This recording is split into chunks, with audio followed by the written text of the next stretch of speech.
It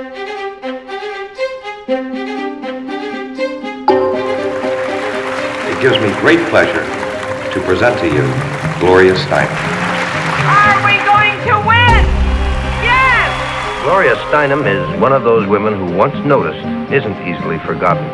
We are made to feel that we are nothing unless we are standing beside a man. Some women are becoming more militant, and their organizations are grouped in a kind of federation called Women's Liberation.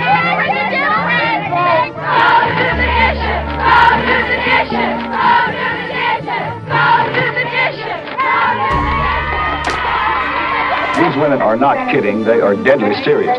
What they are demanding is a greater share in the political power of this nation. Females are supposed to stay home, have kids, and keep the house clean. I like being treated as a lady. I like having a man hold my coat, open the door for me. All the little things that I think are important to a woman. Sure, the women's liberals are sincere. The homosexuals are sincere. But they want to change the supreme law of our land. What we are talking about is a revolution and not a reform. Gloria Steinem. She is the most visible symbol of the women's movement. You understand it's not a role exchange. We're not trying to do to men what men have done to us. We're trying to humanize both roles. Every generation has its own names. More than a third of this march is women under 25 years old. People who empower other people. We are women! Susan B. Anthony said, our job is not to make young women grateful, it's to make them ungrateful. So they keep going.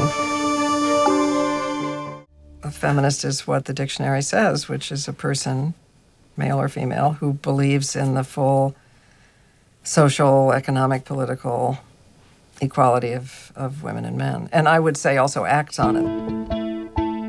When I first came to New York and tried to get an apartment, I discovered that landlords felt single women were not financially responsible, and if you could earn enough, you must be a hooker.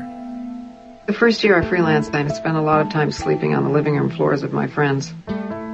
I think that back then, I'm not sure I knew what feminism was. I mean, I'd had one sentence in my textbook somewhere in the past that said women were given the vote. I thought it was all finished, it was all won, and that if I was still having a lot of difficulty, it must be my personal fault. I think that being a feminist means that you see the world whole instead of half. It shouldn't need a name, and one day it won't. Feminism starts out being very simple. It starts out being the instinct of a little child who says it's not fair, and you are not the boss of me. It's something in us who knows that, right? And it ends up being a worldview that questions hierarchy altogether. Is feminism dead? By the looks of this march in Washington, D.C. last April, more than 1 million strong, it's alive and well and attracting a whole new following. More than a third of this march is women under 25 years old. If I had one piece of advice to give to young girls, I would say, do not listen to my advice. Listen to the voice inside you and follow that. The primary thing is that they keep going. That's what's important. The kids have their own feminist heroes. I'm a different generation. The primary thing is not that they know who I am, but that they know who they are.